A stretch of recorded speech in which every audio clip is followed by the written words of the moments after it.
Avec qui s'entraîner en MMA pour progresser? Salut les amis, bienvenue sur ma chaîne YouTube. Aujourd'hui, petite vidéo conseil pour discuter sur les partenaires d'entraînement. Donc, partenaire d'entraînement, alors le MMA, c'est un sport individuel, on le répète régulièrement, mais collectif dans la partie entraînement. Et aujourd'hui, j'ai envie de discuter avec vous sur cet aspect-là. Comment, choisir? Alors c'est un peu étonnant, hein, parce qu'habituellement quand on pratique du MMA, on n'est pas en train de sélectionner les partenaires d'entraînement pour travailler. Mais dans le contexte de la progression, je pense qu'il est intéressant de se poser cette question-là. Donc sur les critères, de «choix» entre guillemets, moi j'ai noté combien? Un, deux, trois, 4. 4 critères qui sont importants sur la question du partenaire d'entraînement et ces critères, c'est tout d'abord le poids, le style, la question de la sécurité et puis le niveau. C'est les 3 critères principaux qu'on a quand il s'agit de se s'interroger sur son partenaire d'entraînement. Donc, la question du poids. Alors, quand vous êtes à la salle, peut-être qu'en jiu-jitsu brésilien, parce qu'il y a les open weight, les catégories, où le poids est ouvert, mais normalement, vous êtes censé vous entraîner avec des gars qui sont au même poids que vous, avec une variante, comme on retrouve dans les entraînements de boxe anglaise, de 5 kilos. Cette variante de 5 kilos, c'est la variante qu'on peut retrouver lors d'un combat où il y a des pesées et où il peut y avoir des cuttings. Donc, vous devez avoir une sorte de curseur heu, qui est de vous entraîner avec des gars de votre poids similaire, avec une tolérance de 5 kilos grand maximum. Pourquoi la question du poids est vraiment nécessaire? Eh bien, comme je vous l'ai dit, c'est un sport. Donc c'est un sport, moi personnellement, je ne vois pas l'intérêt de s'entraîner avec quelqu'un de plus lourd, en se disant: «Si je défends contre quelqu'un de plus lourd, j'aurai facile face à quelqu'un de plus léger». Parce que vous allez voir que dans la question de poids, il y a des avantages et des inconvénients. Si vous tournez qu'avec des gars qui sont lourds, donc déjà en désavantage, vous avez un risque de blessure plus importante, qui peut être lié à vous, un faux mouvement et le poids, supérieur de votre adversaire va vous blesser. Et puis vous n'aurez pas du tout les mêmes sensations qu'un gars qui a votre poids en ce qui concerne la vitesse. Donc vous pouvez être, débordé, par quelqu'un qui est plus rapide que vous et aussi, vous allez peut-être vous limiter dans le choix des techniques. Donc vous allez peut-être utiliser des techniques, qui fonctionneraient avec un gars à votre poids, mais qui ne fonctionnent pas avec un gars qui pèse 10 kilos de plus que vous. OK? On peut penser par exemple en lutte, vous allez arracher, une single leg, un high crotch comme ça passera pas parce que le gars est trop lourd pour vous, mais ça serait passé avec un gars à votre poids. Donc ça, c'est vraiment le 1er argument du désavantage d'avoir quelqu'un qui n'est pas à votre poids et inversement, hein. Inversement, c'est si vous travaillez avec quelqu'un qui est beaucoup trop léger, eh bien, vous allez, peut-être utiliser des techniques qui n'auraient pas fonctionné avec quelqu'un, de votre force et vous allez peut-être, comment dire ça? Vous tromper sur le fait que, bah, votre adversaire serait beaucoup plus lent, beaucoup moins mobile, beaucoup plus fatigable. Voilà. Donc moi, c'est mon premier argument sur la question du poids. La question du style. Alors, quand il s'agit de s'entraîner avec des partenaires d'entraînement, le style, entre guillemets, j'ai envie de dire, importe peu, dans une première mesure. Donc, quand vous entraînez, il faut voir une variété, de schémas, offensifs face à vous, vraiment faut une grande variété. Donc là-dessus, il faut être capable de s'entraîner avec des gauchers, avec des droitiers, avec des grands, des petits, des lutteurs, des grappleurs, des strikers. Vous devez, étayer votre connaissance technique, que ce soit dans votre jeu offensif, être capable de contrer, de boxer quelqu'un qui est grand, être capable de boxer quelqu'un qui est petit et donc pour cela, beh, il faut varier les partenaires d'entraînement. À l'approche d'un combat, là, ça devient un peu plus compliqué, enfin plus compliqué. Vous devez par contre diminuer. Donc en dehors d'un combat, si vous n'avez pas de combat, vous devez avoir des partenaires d'entraînement avec une grande variété de styles et de gabarits et tout, pour pouvoir être, très, très large. et peut-être du 80 de variété peut-être, j'en sais rien et puis peut-être vous allez avoir 20 d'un type spécifique qui vous convient mieux et à l'approche du combat, par contre, il faut inverser. Donc là, vous allez vraiment, en fonction de votre adversaire, vous entraîner avec des gars qui sont relativement similaires. Donc, si vous avez un adversaire qui est gaucher, bah, idéalement, entraînez-vous à 80 du temps avec des adversaires gauchers, tout simplement. Mais gardez quand même un pourcentage à vous entraîner avec un droitier. Il ne faudrait pas être surpris que le gars, dans un échange, change de garde et vous surprenne. Sur le style, idem, hein, si vous allez combattre contre un grappleur, travailler avec un grappleur, mais ne négligez pas le fait de faire de temps en temps des rounds avec un striker pour rester bien affûté, bien prêt à ce qui peut se présenter de vous. Ça, c'est sur le style. Sur la sécurité, bah, ça va être un petit peu sans équivoque. Pour moi, je dis bien pour moi, mais je pense qu'il est important pour tout le monde. Vous devez vous entraîner avec des partenaires qui sont sécures, qui ne sont pas accidentogènes. Et je pense qu'il faut parfois mettre un petit peu son ego de côté et être capable de dire non, moi je m'entraîne pas avec toi. Voilà, pas se dire bon allez j'y vais et tout. Si vous savez que c'est quelqu'un qui est accidentogène parce que bah, il ne respecte pas l'autre, il a une mauvaise connaissance de la physiologie de la personne, enfin peu importe les raisons, eh bien c'est simple, non, non, je m'entraîne pas. T'es trop lourd, t'es ci ou machin. Si personne veut s'entraîner avec vous parce que vous avez tendance à être trop compétitif, trop accidentogène, eh ben là posez-vous des questions, vous risquez de finir seul à la fin de votre aventure d'arts martiaux. Donc voilà.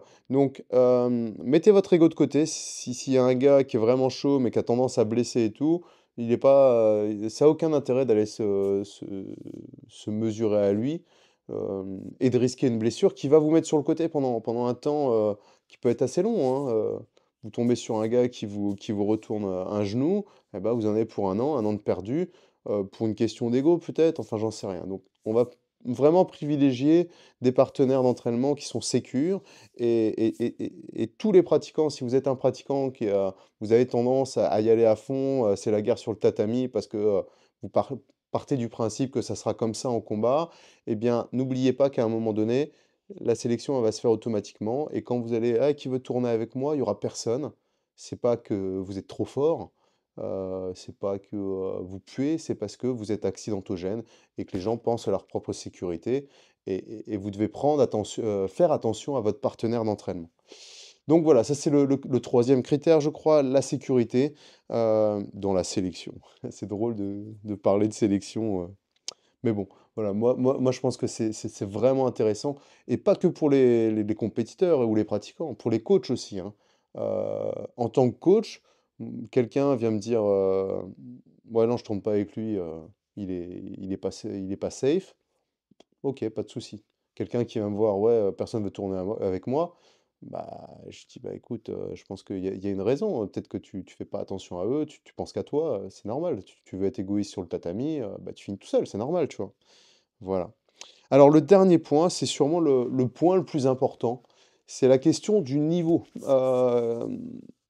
Alors c'est assez incroyable. Il y a une idée reçue en fait que, pour progresser, il faut s'entraîner toujours avec plus fort que soi. Ça a un côté un peu, enfin, je pense que c'est ancré, hein, dans la philosophie martiale de s'entraîner, que ce soit dur et un peu genre l'élève va dépasser le maître. J'ai souvent eu moi des fois des compétiteurs qui me disaient: «Ouais, ouais ce matin ça va pas, il y a pas de niveau, je peux pas m'entraîner et tout», ou de voir des compétiteurs qui vont dire: «Je vais aller dans cette salle là, il y a du niveau», tu vois? Donc, mmh a priori, ça semble être une bonne idée d'aller, où il y a du niveau. Mais en fait, ce que je me rends compte, c'est que ça dépend ce que vous faites, ça dépend de ce que vous faites. Alors il y a un truc qui est resté vraiment en mémoire, chez moi, c'est, en jiu-jitsu brésilien, heu, je pense que c'est Royce Gracie qui dit dans son bouquin: «Voilà, quand vous entraînez avec plus faible, vous allez travailler votre système offensif. Quand vous travaillez avec plus fort, vous allez travailler votre système défensif». OK? Et on pourrait rajouter, enfin moi ce que j'ai rajouté, quand vous vous entraînez avec quelqu'un à votre niveau, vous allez travailler sur votre cardio, votre gestion et votre stratégie. OK? Donc, la réalité aujourd'hui, c'est que quand on regarde les champions, souvent, hem, c'est les meilleurs de leur salle, entre gue bah, ce qui me semble logique en soi, mais ils se sont beaucoup entraînés avec moins fort qu'eux. McGregor, Topuria, à la salle, c'est les numéros un. Ils n'avaient pas d'équivalent qui pouvait les mettre en difficulté, OK? Et en fait, ça vous crée un jeu offensif beaucoup plus important. Vous êtes beaucoup plus ouvert à l'opportunité, à pouvoir trouver une soumission, pouvoir trouver une ouverture pour un KO. Donc quand vous travaillez avec quelqu'un de plus faible que vous, alors bien évidemment, faites attention à pas le dégoûter parce que, il est là aussi pour progresser, mais on va travailler sur des choses différentes. On va travailler sur l'offensive, donc trouver les ouvertures, que ce soit en soumission ou debout plutôt à la touche et vous allez tester des nouvelles choses, OK? Hop, travailler par exemple si c'est debout les feintes. Ah tiens, ça s'est passé avec lui et puis vous essayerez avec quelqu'un qui a un peu plus de niveau plus tard. Donc on doit exploiter ces moments-là, on doit les exploiter. Face à quelqu'un qui est idem, c'est clair, protégez-vous parce que, bah, idéalement, on met les casques, les trucs, et là, on va plutôt, s'embarquer sur voilà, mental, cardio, stratégie, trouver les ouvertures, prendre les rounds, ça va être serré, ça va être, difficile, on va être dans les tranchées et parce que le round va être équilibré, OK? Et dans le sens inverse, il faut le faire aussi, hein. S'entraîner avec plus fort que soi, c'est heu, se rendre compte de la possibilité de se retrouver dans des situations extrêmement complexes. Et là, vous allez travailler sur votre défense et ce que disait, Royce Gracie, c'est que vous allez apprendre tout simplement à survivre, hein. Pour lui, c'était les ceintures blanches, la 1re année, c'était, l'année de la survie. Donc vous allez faire votre jeu défensif. Alors sur le ratio, d'être tout le temps avec des gars qui sont plus faibles, vous allez toujours travailler en sécurité. Heu, c'est pas une très bonne idée en soi, hein. C'est pas une très bonne idée.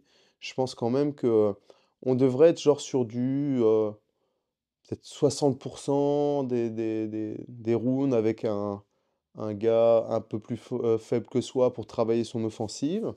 Heu Ouais, peut-être, 20 avec un gars à peu près similaire, pour vraiment être sur le cardio et puis, le mental et puis 20 avec un partenaire meilleur et où on est aussi, remis à sa place et on sait le danger qu'il y a au sol ou debout face à quelqu'un qui trouve une ouverture et vous mettez votre système défensif. Je pense que c'est un ratio qui me semble assez équilibré. À l'inverse, par exemple, si vous n'êtes que, vous êtes vraiment le un des moins bons de la salle, enfin «un des moins bons» entre guillemets, hein, mais que vous vous entraînez toujours avec plus fort que vous, eh bien, vous allez être endurant, vous allez, mais je pense qu'on va avoir un combattant qui va gagner, qui va perdre, qui va gagner, qui va perdre. On va avoir un profil, j'ai noté comme, Clay Guida.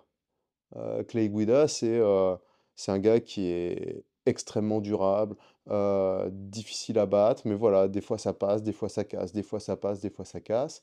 Et c'est vrai que bah, à l'entraînement, hein, quand il était à la Team Alpha Male, c'était pas le meilleur, quoi, clairement, clairement. Et il s'entraînait avec des gars meilleurs que lui. Et alors ceux qui s'entraînent, ça c'est un autre truc, ceux qui s'entraînent toujours avec un niveau similaire, on pourrait penser à l'amitié, entre, Dvalishvili et puis, Sterling. Donc ça nous donne des combattants qui n'ont pas forcément un gros ratio de finish, mais voilà, qui sont endurants, qui lâchent rien. Mentalement, c'est des machines, stratégiquement aussi, hein. On se rappelle du combat de Sterling, contre Petr Yan. Il va prendre ses rounds, il va être malin, il va gérer son effort. Donc, partez vraiment de ce principe-là, sur les 3 niveaux. Vous arrivez à la salle, où vous vivez à un endroit où il y a pas beaucoup de personnes, eh bien, ça reste intéressant. même de tourner avec quelqu'un qui a moins de niveau. Vous allez le faire monter, progresser, vous allez travailler votre offensive et ça va être intéressant. Si vous êtes, ce pratiquant qui est meilleur à la salle, n'oubliez pas une chose, c'est que soyez safe, soyez safe. Donc par exemple, quand vous bossez en boxe anglaise, vous avez une ouverture. Si vous mettez KO votre partenaire qui est moins fort, bah, je pense que il voudra plus s'entraîner avec vous. Heu, il aura pas envie de se faire mettre KO tous les week-ends. Donc moi, ce que je fais, oh, par exemple, j'esquive, j'ai une ouverture, type karaté. On touche, boum, ça connecte à peine, je viens toucher, hop, je ramène mon point. Dans ma tête, je sais que si j'avais allumé, ça serait bon. Et la personne, elle se dit: «Oh ça va, en fait, j'ai rien». Et ça reste safe. Voilà. Ça c'est le dernier point que j'avais abordé sur le niveau. Je pense que j'ai fait le tour, hein. Je regarde parce que j'ai pris des notes, hein, les amis. J'essaie de prendre des notes et puis de vraiment réfléchir au mieux à cette petite, vidéo conseil. Voilà, en tout cas, ça c'était les 4 points. Donc, c'est un peu étrange de le dire, mais alors, vous pouvez pas sélectionner, «Ah bah tiens, je vais tourner». C'est pas aussi simple que ça, on est d'accord, hein. On va pas commencer à faire les fines bouches de temps en temps, mais vous devez avoir ça en tête. Vous devez avoir ça en tête. Non, c'est pas forcément une bonne idée d'aller toujours tourner avec meilleur que soi, pour sa carrière, parce que je mets de côté mon système offensif, parce que je suis toujours dans la survie, toujours dans la défense et il faut pas oublier qu'en MMA, le MMA, c'est un sport où est notée l'offensive, où est notée votre capacité à vouloir finir un combat. Donc, vous devez faire les 2. Je pense, quand je vois les champions actuels, qu'il est intéressant de pouvoir tourner avec des gars un peu moins forts, de temps en temps avec des gars du même niveau et avec des gars plus forts pour, garder les pieds sur terre. Hem, Restez loin des gars qui sont accidentogènes. Franchement, vous n'allez pas progresser avec ces gens. Enfin, vous n'allez pas progresser. Le ratio risque-progression est extrêmement faible, beaucoup trop faible. Non, ouais, c'est ça, risque-progression, ouais. Vous avez compris ce que je voulais dire, il faut rester loin. Vous êtes quelqu'un d'accidentogène, remettez-vous en question parce que vous allez aussi vous retrouver seul et vous n'allez pas progresser. Voilà, ensuite, bah, bien évidemment, là, je vous explique comment, choisir un peu, comment, s'entraîner avec d'autres. Bien évidemment, vous ne pouvez pas vous entraîner toujours. J'imagine qu'il y en a qui habitent, un petit peu paumés. Heu, il y a un dernier point, ça on l'abordera pas, mais soyez généreux avec vos partenaires d'entraînement, parce que vous en avez besoin et parce que, c'est quasi impossible de se préparer à un combat sans partenaire d'entraînement. Donc il faut vraiment en prendre soin, il faut les faire progresser. Faut pas attendre de trouver quelqu'un qui a déjà le niveau. Faut voilà, je vais lui donner, je vais l'aider, je vais le faire progresser parce que ça va être bénéfique pour moi. On va avancer tous les 2 et on l'a vu sur pas mal de combattants. Je pense avoir fait le tour les amis. Dites-moi ce que vous en pensez. Dites-moi ce que vous en pensez sur cette question-là, sur cet aspect-là en tout cas, sur la progression, d'être, aussi attentif à ça et de voir, vraiment, non pas, les partenaires, comme du gibier ou comme une sorte de concours ou quoi que ce soit, mais comme une progression, une bonne synergie qui peut s'opérer entre 2 personnes et qui peut vous permettre d'avancer en tout cas sur cette voie martiale, dans la compétition et tout.